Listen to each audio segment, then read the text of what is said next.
All right, ladies and gentlemen, boys and girls, welcome back. It is Dave, the Real Music Observer, observing real music in real time for real people just like you and just like me. Uh, I've had a little while to process the Lindsey Buckingham situation.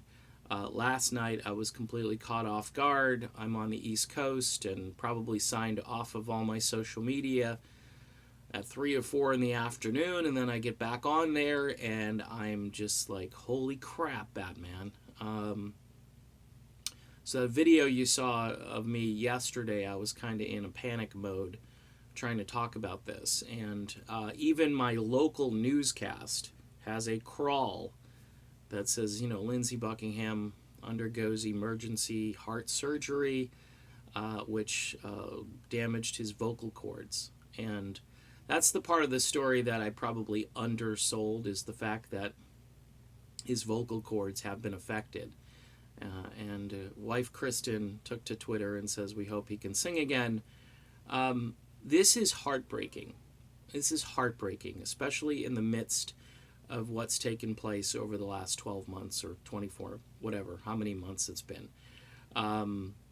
We know for a fact that this was a done deal probably after Tom Petty passed away, that Lindsey was not going to be in this rock band anymore. That's my theory about it. And I just think that the way he's been treated, initially he was treated really poorly in the rock media, as if he was the catalyst for all things bad. And even Irving Azoff, I think, has some splaining to do. That phone call that he made was outrageous. Just what did Lindsey do now? What did he do? So in the backdrop of what's happened, there's all of this needless, foolish, childlike drama that pretty much comes from one person. And I'll tell you what, the outrage against her right now on social media is palpable. All right. The other thing I've noticed is that there have been rather weak responses and tweets from both Fleetwood Mac and the person in question. I guess the person in question responded with a retweet, which is very lazy and may not have been done by her.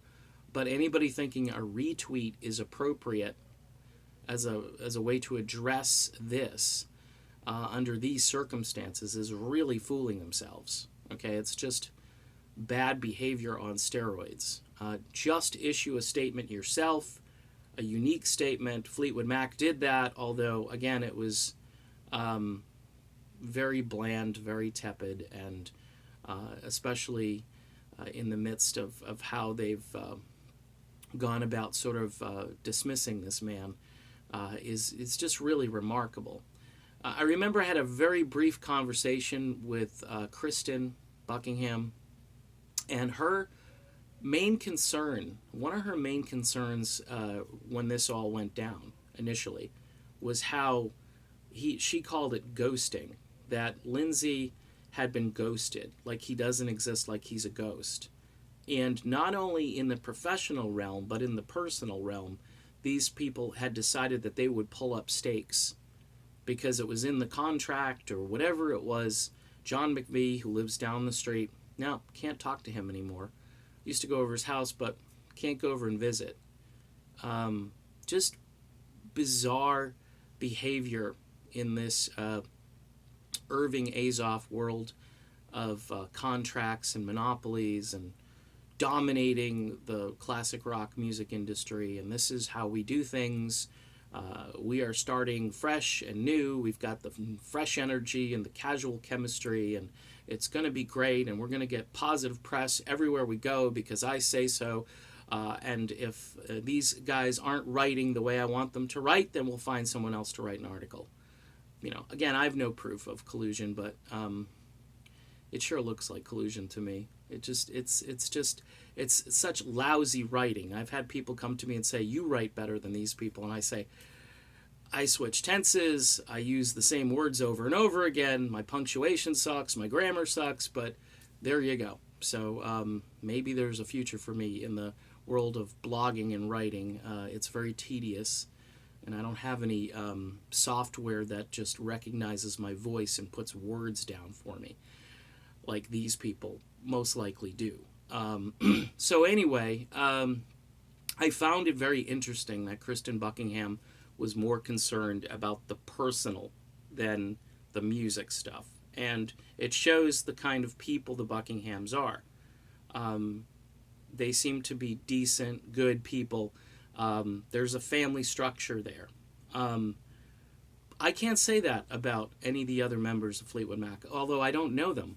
I don't know their family setups, but I can tell you it seems as though Lindsey is the only one with a support system. And yeah, I said other members of Fleetwood Mac because in my brain, Neil Finn and Mike Campbell aren't members of this band. They're just hired guns. They'll do the tour and they'll be done. Mike will go off with the dirty knobs and Neil will go back to Crowded House or whatever. He and his son or his brother or they'll do something, and it won't be Fleetwood Mac. So I guess the initial shock of this isn't going to wear off for some time. If you're a rock and roll fan and you follow this story, I think you need to really look into how stress and how all of that plays a role in these things. I'm not saying that Fleetwood Mac caused Lindsey Buckingham to have this. It's in his family history. I'm sure the last year or so most likely didn't help the situation. Can we just say that fairly? It's a fair statement. What's gone on over the last 12 months, it's fair. And I'm hoping and praying the guy makes a full recovery and that he can sing again. That's a big one. And he can get out there and just be who he wants to be. And you know what? The bridge has been burned down to the ground as far as I'm concerned. If he ever got on stage with these people again, I would be shocked. I would be shocked. Wouldn't surprise me from his side because he's a big person, and from their side, they obviously want to make money. That's their main concern. They've shown that over the last 12 months, that money seems to be their main motivation. But, I just, if I were advising Lindsey Buckingham, I'd say, get well, and once you get well, don't go back. As the song says, just never go back. It's not worth it. All right, done. See you.